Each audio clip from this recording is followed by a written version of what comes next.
Ndugu Mheshimiwa viongozi, Mheshimiwa makamu mwenyekiti Zanzibar, Mheshimiwa katibu mkuu, manaibu katibu wakuu,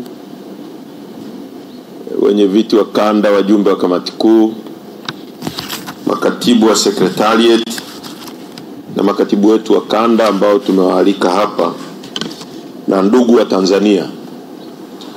Kwa hatua ya sasa nitasema mambo mawili tu, na mambo mengine tutakapokaa na kumaliza kikao cha kamati kuu ambacho ni cha siku 2, tutakuja na maazimio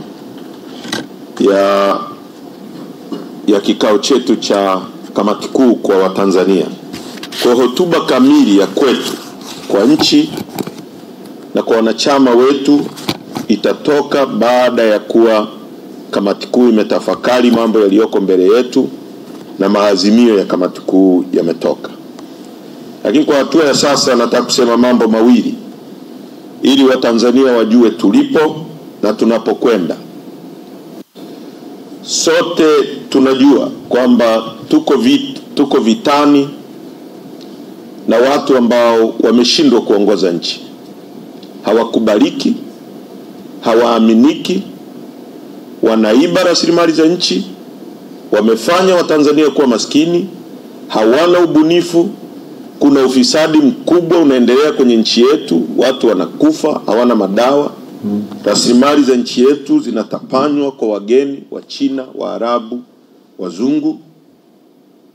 Na njia pekee ya watu kujipatia uongozi utakaowajibika kwao ni kwa njia ya kura, ambayo kiongozi yoyote atakayechaguliwa atajua kwamba kuna watu wako juu yake na watamwajibisha asipotimiza yale wanayokubaliana. Sasa kwa sababu hiyo sisi Chadema tumeamua kwamba lazima tushirikiane na Watanzania wenzetu kupeleka kuhakikisha nguvu yao ya kuamua nani awe kiongozi wao ili awajibike kwao. Lazima tushirikiane nao kuirudisha, kwa sababu at least tangu mwaka 2019 kumekuwepo na mambo mengi tangu uwepo wa vyama vingi, lakini baada ya mwaka 2019 kura haithaminiki tena. Watanzania hawana maamuzi nani awe mwenyekiti wao wa kitongoji, nani awe mwenyekiti wa kijiji, nani awe diwani, nani awe mbunge. Sasa baada ya Chadema kutafakari haya kwenye vikao vingi vilivyopita, tukaja na agenda ya no reforms, no election. Na huo ndio msimamo wetu tuliposimamia, ndipo tutakaposimamia, kwa sababu ni maazimio ya vikao halali vya chama chetu. Sasa hiki kitu kimewafanya watawala wamekuwa paranoid, wamechanganyikiwa. Wanatumia mbinu nyingi kujaribu kusuppress huo msimamo wa no reforms, no election. Na mojawapo ni kutumia propaganda, kutumia vyombo vya habari, kupeleka maneno ambayo sio ya kweli. Na nataka niseme jambo la kwanza. Kwa mfano, kumekuwepo na kelele kutaka kuonesha dunia kwamba Chadema imeparaganyika, Chadema imepasuka, Chadema haipo. Na waandishi wanaandika, ukiangalia magazeti, mimi nimekuwa kwenye uongozi kwa muda mrefu kidogo, najua habari ambazo ziko push na serikali na zinapelekwa, zinaandikwa vile vile, nazielewa. Sababu haiwezekani unakuta gazeti moja limeandika taarifa inayofanana na jingine na jingine na jingine. TV zimeripoti, kila TV imeripoti, taarifa zote zinafanana, na hiyo unajua ni kanyaboya. Sasa kwa mfano, watu wanasema Chadema inaparaganyika. Nataka mtumie nafasi hii na mfanye utafiti kabla mjaandika. Cha kwanza, Chadema ni kina nani? Ni kamati kuu hii hapa. Kati ya wajumbe wote wa kamati kuu ameondoka mjumbe mmoja ambaye ni kipercentage ni pasenti 2 kati ya wajumbe wote waliopo wa kamati kuu. Mmoja tu ndio ameondoka. Baraza kuu lina wajumbe 456. Kati ya walioondoka, kwa sababu ambazo zinaeleweka, ambazo na wao wanazijua, wameondoka wajumbe 20 kati ya wajumbe 456.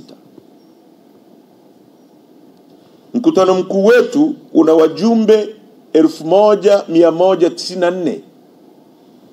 Kati yao walioondoka ni wajumbe 34, 4%. Lakini vile vile tulikuwa kwenye ziara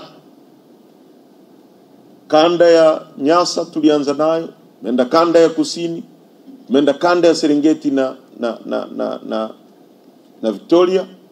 Watanzania kwa maelfu wamejitokeza kuturaki, kutuchangia, kutuunga mkono, kuungana na chama na kusimamia msimamo wa no reforms. Kwa hiyo nilitaka niwaambie Watanzania na wajumbe wenzangu wa kamati kuu na viongozi wetu wote kwamba chama kiko imara, kimetulia na kinachapa kazi. Walioondoka tunawatakia safari njema, tukutane kazini, na kuanzia kesho kutwa tutakuwa barabarani tena kukutana na wananchi wa kanda inayofuata. Kwa hiyo hilo ni la kwanza nilitaka niwaambie, na waandishi muwape wa Tanzania ukweli uliopo. It's no election. Na tunataka tutafakari wote kwa pamoja. Je, tunachokipigania ni kweli, ni cha kweli kwenye agenda ya no reforms no election? Ni kweli? Je, uchaguzi wa nchi hii unaibiwa? Ni kweli unaibiwa? Je, kwenye uchaguzi wa nchi hii watu wanauawa, ikiwemo uchaguzi wa serikali za mitaa ambako mwaka jana ameuawa watu wawili, ameuawa Tunduma, ameuawa na Manyoni nyumbani kwake. Mgombea wa Chadema amepigwa risasi na polisi na mpaka sasa hakuna aliyewajibishwa.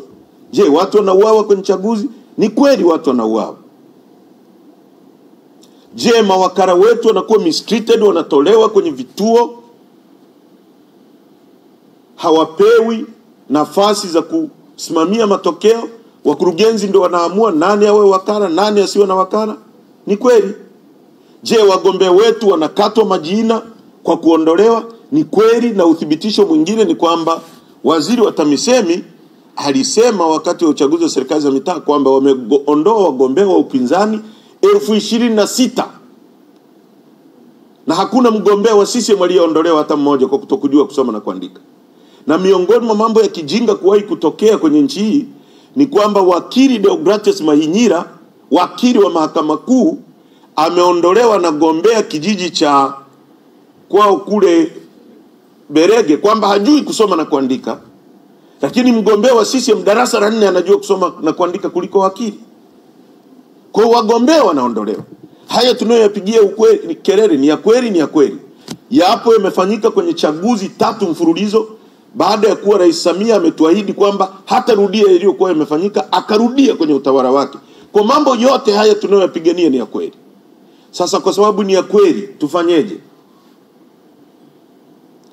Tukubaliane na siasa za uraghai za kuambiwa kwamba tugawiwe majimbo, kwa tuingie kwenye uchaguzi kwa kugawiwa majimbo na sisi na sio kupigiwa kura? Au tusimamie msimamo wa wananchi wa kuhakikisha hii nchi inaondolewa kwenye mikono ya mafisadi kwa kura za wananchi? Msimamo wa chama chetu ni kusimama na msimamo wa wananchi na kutokufanya siasa za uraghai. Tumekataa kufanya siasa za uraghai. Kwa nilitaka muwafikishie Watanzania huo ujumbe kwamba Chadema sio chama cha kufanya siasa za janja, siasa za uongo, siasa za uraghai. Tunapashiu njia ngumu na njia inayoungwa mkono na Watanzania, na tutashinda mapambano haya yote kwa sababu ni mapambano ya kweli, ni mapambano ya kurudisha utu wa Mtanzania, ni mapambano ya kurudisha dhamira ya kweli ya kuongoza nchi